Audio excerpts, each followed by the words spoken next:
जय शिवराय मैत्रिणींनो.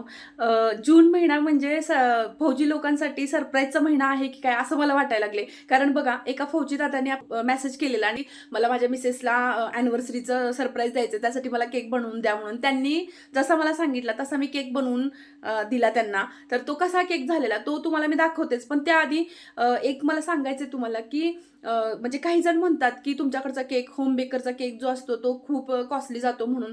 पण त्याचं कारण पण तसंच आहे. कारण बघा, तुम्ही ज्या वेळेला ऑर्डर देता त्याच वेळेला तुम्हाला केक मिळतो, फ्रेश मिळतोय आणि जे पण त्याच्यामध्ये सामग्री वापरलेली असते ती फ्रेशच असते. क्रीम असो, चॉकलेट असो आणि तुम्हाला जसा हवा आहे तसाच केक मिळतोय. म्हणजे तुम्हाला कस्टमाइज करून तुम्ही घेऊ शकताय. जसं तुम्हाला तुम्ही होम बेकरना हे सांगू शकता की मला क्रीम जास्त नको आहे म्हणून, स्पंज मोठा हवा आहे म्हणून, हे तुम्ही सांगू शकता. तसं बाहेरून जेव्हा तुम्ही केक घेता ते केक तुम्हाला ऑलरेडी तयार केलेले असतात, त्यामुळे त्याच्यामध्ये तुम्ही काही चेंजेस करू शकत नाही. आणि जेव्हा पण तुम्ही होम बेकरला सांगता की मला अशी डिझाईन पाहिजे, तशी तीच तुम्हाला डिझाईन मिळून जाते आणि एकदम फ्रेश असतो, मऊ लुसलुशीत असतो. त्यामुळे तो केक खाण्यासाठी, लहान मुलांसाठी सुद्धा आणि जे जे लोक असतात त्यांच्यासाठी पण खाण्यासाठी खूप छान असतो. त्याच्यामुळे होम बेकरचा हा तुम्हाला फायदा होतो.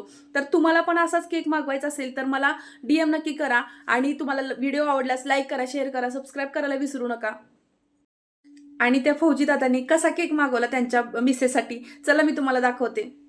झोप आपली शांत असते, कारण सीमेवर एक जवान जागा असतो. आपण सण साजरे करतो कारण तो कर्तव्यावर ठाम उभा असतो. सलाम त्या वीराला जो देशासाठी स्वतःचं सर्वस्व अर्पण करतो.